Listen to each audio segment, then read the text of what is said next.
At the age of 4, he moved with his family to Providence, Rhode Island, and left school when he was 8 to shine shoes and work as a bellhop. During his teenage years, he was charged with hijacking, armed robbery, assault, safecracking, and auto theft. He was indicted as an accessory to murder before Prohibition's end in 1933. During the 1930s, the Providence Board of Public Safety named him Public Enemy Number 1. He was sentenced to 5 years in prison for robbery, but he was paroled in 1938 after serving 4 months in prison. An inquiry revealed that Executive Counselor Daniel Coakley, a close associate of Governor Charles Hurley, had drawn up a parole petition based on the appeals of a Father Fagan, whom Coakley had fabricated. Coakley was impeached and dismissed from the governor's office. This scandal enhanced his reputation in the underworld, as it demonstrated the power of his political connections.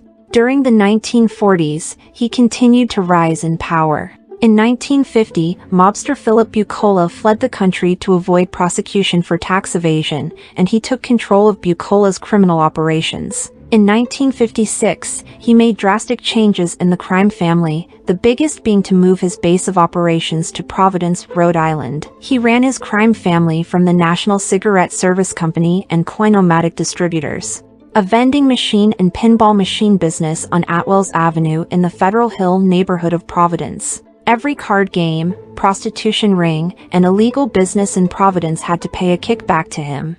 His reign as leader of the New England Syndicate was rumored to be brutal and ruthless. In one incident, he allegedly ordered an elderly mobster to murder his own son after he lost a substantial amount of money on a bad deal. The father pleaded for his son's life, so he exiled him from the family. His underboss Henry Tameleo also persuaded him to relent. In another incident, he demanded that several members of the crime family pay him $22,000 after federal authorities seized a hijacked shipment of cigarettes that he had financed. He allegedly ordered the murder of his brother for failing to notice an electronic surveillance device placed in his office by federal agents. He allegedly ordered the murder of several members of the McLaughlin gang during the Irish mob wars between the Charlestown mob and the Winter Hill gang. This occurred when Bernie McLaughlin started interfering with his loan sharking operations in Boston. In March 1970, he and several of his associates went on trial for murder and conspiracy to commit murder,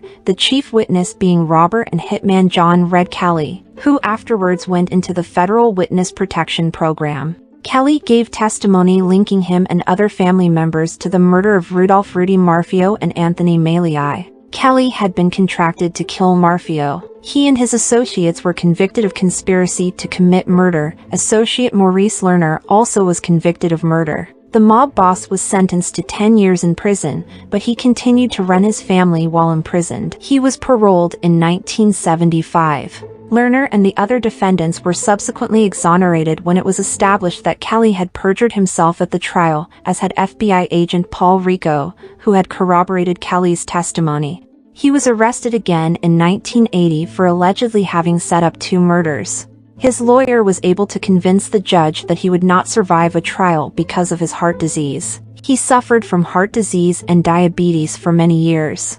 He died of a heart attack on July 11, 1984, at the age of 76. He is buried in Gate of Heaven Cemetery, East Providence, Rhode Island.